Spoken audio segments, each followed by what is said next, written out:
ఇప్పుడున్న లైఫ్ స్టైల్లోని like almost everybody is affected to stress. So stress అనేది మనకి వర్క్ రిలేటెడ్ ఉండొచ్చు, లేకపోతే ఎడ్యుకేషన్ రిలేటెడ్ ఉండొచ్చు, లేకపోతే కొన్ని టార్గెట్స్ రిలేటెడ్ ఉండొచ్చు. So everybody is affected with these factors. So దీనివల్ల obviously every person will have balance. ఆ బ్యాలెన్స్ డిస్టర్బ్ అవుతుంది.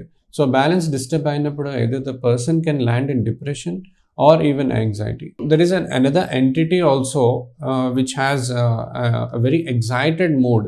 సో దాన్ని బైపోలార్ ఎఫెక్టివ్ డిసార్డర్ అంటారు. అంటే కొన్నిసార్లు వెరీ డిప్రెస్డ్గా ఉంటారు, కొన్నిసార్లు బాగా ఎక్సైటెడ్గా ఉంటారు, and that varies depending on the seasons also. So that's a very different topic. But then persons can lose their balance and then can land up in depression or anxiety.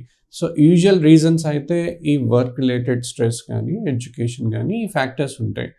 Some times what happens is మన బ్రెయిన్లోని వచ్చే dopamine hormone కూడా disturb అవ్వచ్చు. సో దానికి కూడా కొన్ని reasons ఉంటాయి. Some cases what happens is SLE, some diseases they can affect the dopamine production, even the Parkinson's కానీ. So these can produce depression. So ఇవి వచ్చినప్పుడు దాన్ని మేనేజ్ చేయడానికి అయితే first and foremost we should inform the same to our relation కానీ, friends కానీ.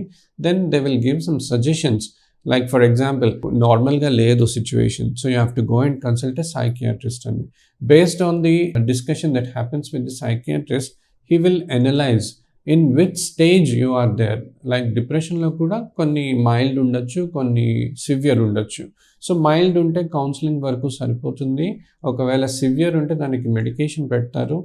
So డిప్రెషన్కి medication లేకపోతే it can land up in a very serious illness like schizophrenia. So schizophrenia అంటే people are aware of it, like having illusion, hallucinations, which is a very serious disorder. We should not land up in such states. So we have to get diagnosed. If we are diagnosed with depression or anxiety, we have to use the medication. So if at all we are not using medication for anxiety, that can lead to heart attacks also. It is advisable to get checked up if you have any imbalance in your thoughts, any imbalance in your behavior, and start medication as and when required for it, for the length of the treatment that is required, so that you will have a happy life.